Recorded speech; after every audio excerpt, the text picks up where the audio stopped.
Sagittarius, this is your week ahead astrology forecast from Astrology Motivation by Born Without Boundaries. Please do check out your corresponding weekly tarot card reading over on Born Without Boundaries Tarot. I love you guys so much and thank you so much for the constant support. Sagittarius, this is for the week of March 28th through April 3rd. That's the dates it's going to cover. And what we're going to cover in this reading is, or what we're going to cover in this forecast are the major planetary transits and aspects as they impact your natal sun. So Sagittarius, I don't know where your natal sun is. You do. And the way that you can figure that out or find that information is to just grab a search engine and search free natal chart. And the free natal chart will tell you where your natal sun is located. Now you already know, you're like, I'm a Sagittarius, but where in Sagittarius? Sagittarius covers 30 degrees in the zodiac scale, in the zodiac wheel, which is 360 degrees, right? So where is your natal sun within that 30 degrees? It has degree 1, degree 5, degree 25. Where is it? When you find that out, you'll know what decan your natal sun is in. And decan is a group of 10 degrees. So there are 3 decans in Sagittarius in each zodiac sign. So if your natal sun is between 0 and 10 degrees of Sagittarius, you are decan 1, and your birthday is probably, and that's an estimate with your birthdays, I can only estimate because it changes every year when the season starts, but it would probably be November Sagittarians. For those of you who are born between 10 and 20 degrees Sagittarius, your second decans or decan 2 or Sagittarius 2s, and your birthdays are probably be between, say, December 1st, 2nd to December 11th, and then third decan Sagittarius is where your natal sun is between 20 and 29 degrees Sagittarius. You guys are your birthdays are probably sometime between the 11th or 12th and the 22nd of December. Sometimes Sagittarius ends on the 21st. Sometimes it ends on the 23rd. It just depends on the year, really. So you have to really check what degree it's on to be specific. But that's in and around where your birthdays would be, so you guys know. Because where your sun is located definitely impacts what angle it is to other planets. And that's going to tell me or allow us to understand the impact it's going to have on your natal sun. Now, your natal sun isn't always the most important, but it's going to impact every aspect of you. It's sort of the broad strokes to your life purpose and to who you are, so we can get a real general read of what impacts you're going to feel by understanding what is going to be interacting with your natal sun. So I'm going to start this reading really broad, Sagittarius. I'm going to start it with the transits that are impacting all of us, and then we'll dig down, get a little bit more focused, and we're going to discuss the transits or aspects that impact just Sagittarians in general, and then I'll dig down into the decans to see how it's impacting your natal suns more specifically. I encourage you to watch the entire video because, as you can read in the comments under other videos, especially if your decan is somewhere you're on the cusp of one of the decans to the other, you're going to feel the energy of the others as well. So yeah, please do have a listen. We're going to start real broad. Mercury at the end of this week, April 3rd, Mercury is going to move into Taurus. And Mercury is one of our closest companions aside from the moon and Venus and Mars. It's just there all the time, and it impacts our day-to-day. So Mercury moving into Taurus slows down our mind. It makes our mind more practical and more set in its own way, more fixed on, I don't want to change things. I want to work with and focus on what I already understand, maybe understanding it more deeply, maybe putting it to practical purpose, practical use.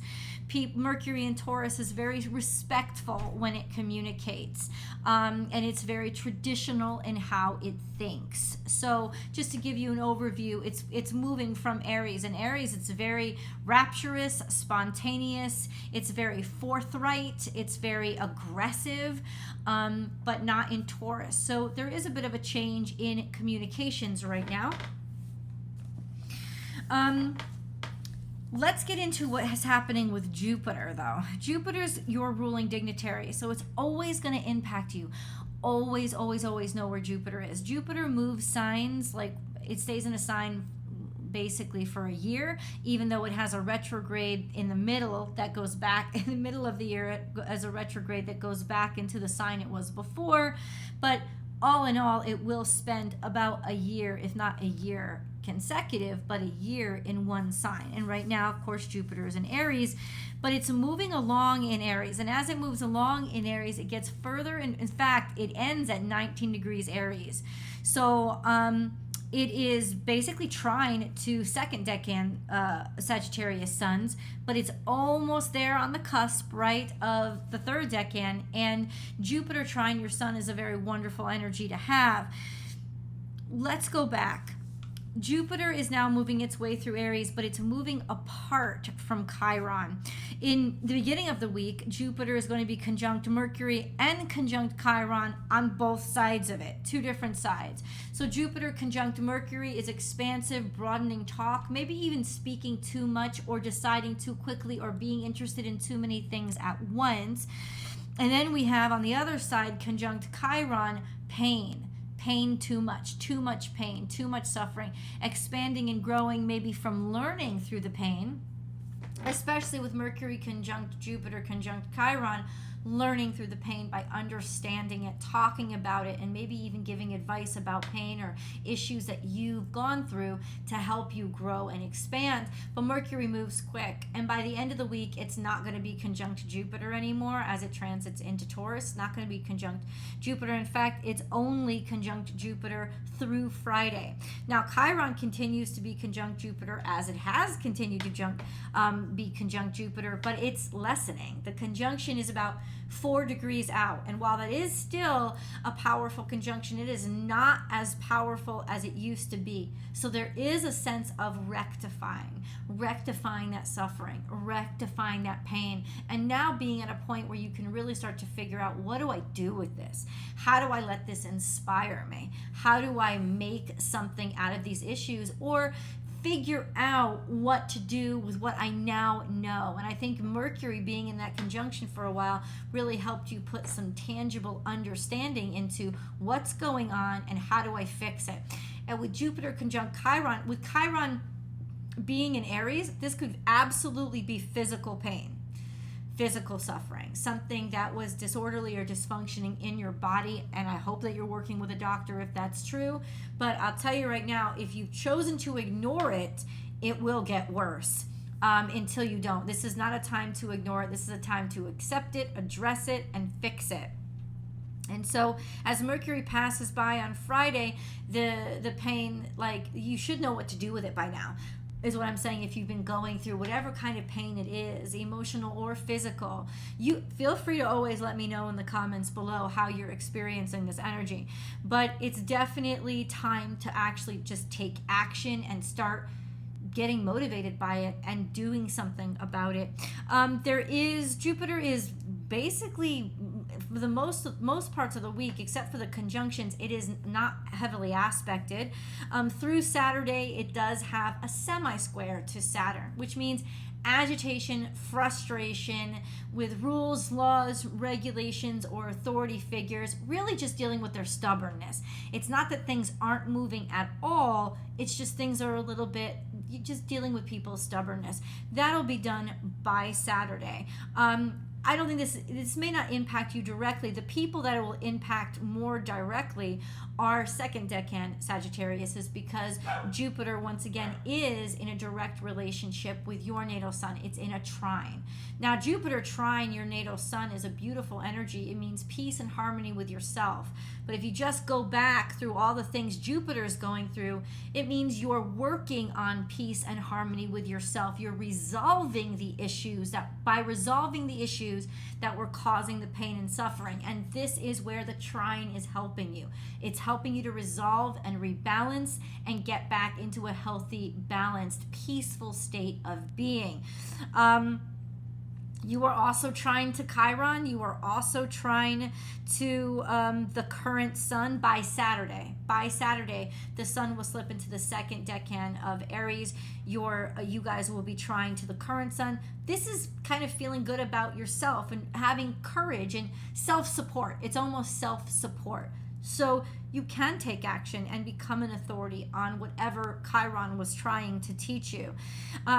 There's a big conjunction this week between Venus and Uranus. They conjunct in Taurus, and oh, what a conjunction those two are. Surprises when it comes to finance, value, love, romance, or your looks, wanting to change, wanting to rebel, sick of the same old, and it will come out in areas like your looks, or how you style yourself, or what you feel is beautiful, or who you're attracted to, or what you spend your money on.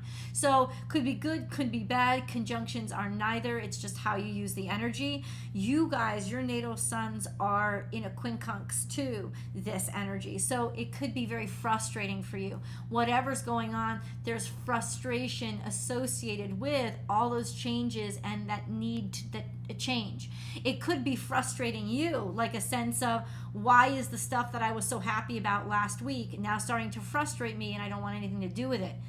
It will pass. It is just that Venus year, especially if it's something to do with your business, I don't know. But if it's something to do with your romances, if it's something to do with your money, your finances, your looks, it is because Venus is conjuncting Uranus and your quincunx to it, and it will be very frustrating for you. You can go ahead and make the change, but no, if it's something radical, it'll probably piss you off after the conjunction is over by the end of this week. So let it really guide you into like recognize your irritations and recognize your frustrations and think, why do I feel like that, and maybe what do I want to try, and put a toe in, tap it, do a little finger touch. Don't throw your whole self in until you are really sure. And if you're still really sure after this week, then go ahead and change that hair color, go ahead and change up that relationship, or dive into that crazy relationship that was all of a sudden energizing you.